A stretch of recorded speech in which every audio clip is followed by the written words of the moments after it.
Hi, I'm Carl Pritchard. I teach a lot of PMP Prep, a lot of PMI-RMP Prep, and if you know what those are, you're definitely in the right place.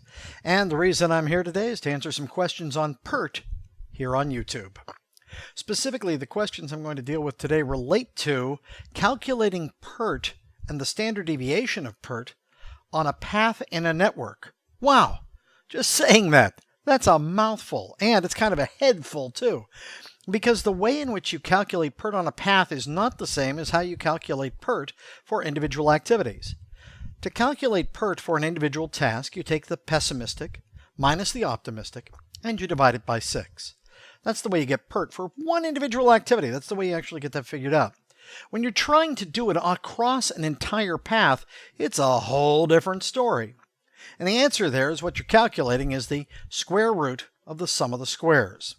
Wow, square root of the sum of the squares. What the devil does that mean? Well, it means that you take the squares of each one of the individual tasks' standard deviations on a path.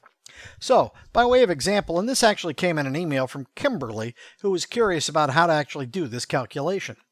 In her email, she said, well, I've got a task and I've got a series of tasks that have standard deviations of, respectively, 3, 3, 2, 1, 1, and 1. Now, if we take those and we try and calculate the square root of the sum of the squares of the standard deviations, the place we start first is with those standard deviations. Then for each one, we have to calculate its square. So the square of 3 is 9. Square of 3 is 9. Square of 2 is 4.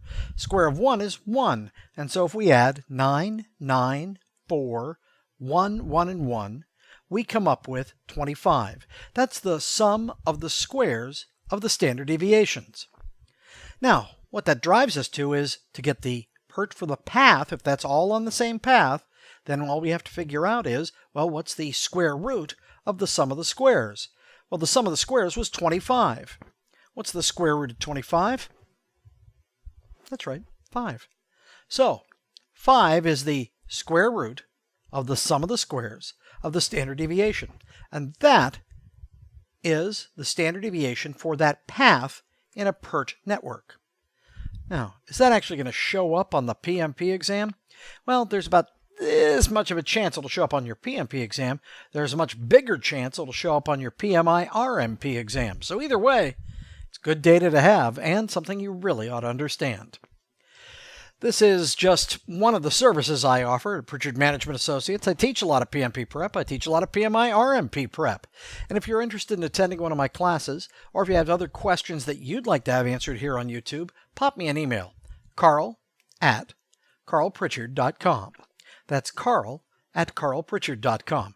Or visit my website, www.carlpritchard.com, to find out more about what I've got going on. Look forward to the next question. We'll see you soon. Pass.